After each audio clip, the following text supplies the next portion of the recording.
गणेश उत्सव पूरे भारतवर्ष में धूमधाम से मनाया जा रहा है। भगवान गणेश को भक्त ले जाने के लिए कई प्रकार के जतन कर रहा है, लेकिन भगवान को भोग के रूप में फूल से भी एक ऐसी चीज़ है जिसे नहीं चढ़ाना चाहिए। आइए जानते हैं पंडित जी से।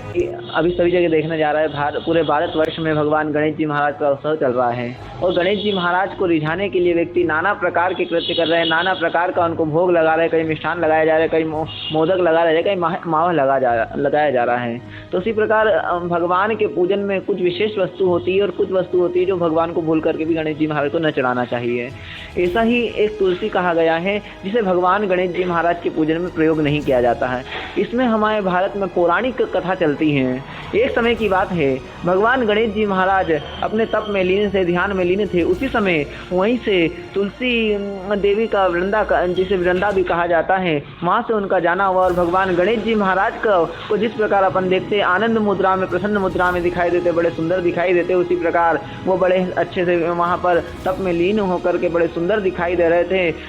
शरीर से चंदन की महक आ रही थी, बदन पर सुंदर वस्त्र धारण किए हुए थे, बाजूबंद आदि धारण किए थे। इस प्रकार का सुंदर स्वरूप देख करके तुलसी जी भगवान गणेश जी महाराज पर मोहित हो गई और भगवान गणेश जी महाराज के पास में विवाह का प्रस्ताव रखने के लिए चली गई। जैसे ही उन्होंने विवाह का प्रस्ताव रखा, भगवान गणेश जी महाराज का तब भंग हो गया। इस कारण भगवान गणेश जी महाराज ने के सामने जब विवाह का प्रस्ताव आया तो उन्होंने कह दिया मैं ब्रह्मचारी, इस प्रकार का कह दिया। इस प्रकार का जब कहा गया तो तुलसी जी ने भगवान गणेश जी महाराज को कह दिया कि आप अपने आप को ब्रह्मचारी बताते हो, और तुलसी देवी ने उन्हें श्राप दे दिया कि जाइए मैं आपको श्राप देती हूँ कि आपको कि एक नहीं दो विवाह होंगे, आपकी 2 शादी 2 पत्नियां होंगी। इस प्रकार का श्राप दे दिया। इसी प्रकार जब गणेश जी महाराज को इस प्रकार का श्राप मिला तो गणेश जी महाराज भी क्रोधित हो गए, क्रोध में भर कर कहने लगे कि मेरी तो 2 शादी होगी, परंतु मैं आपको श्राप देता हूँ कि आप जो मुझसे विवाह करना चाहती थी आपका विवाह राक्षस कुल में होगा।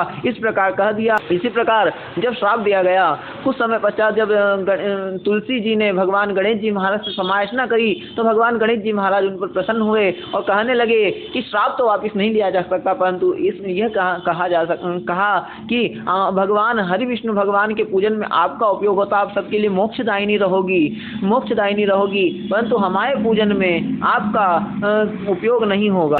इसी पौराणिक कथा के अनुसार भगवान गणेश जी महाराज के नैवेद्य में तुलसी नहीं अर्पित की जाती है। उसकी जगह, तुलसी की जगह भगवान गणेश जी महाराज को ध्रुवा का अर्पण किया जाए, उन्हें ध्रुवा चढ़ाया जाए। ध्रुवा चढ़ाने से भगवान गणेश जी महाराज धन्य धान्य की आदि की प्रसन्नता लाते हैं और घर में सुख समृद्धि आदि बनी रहती है।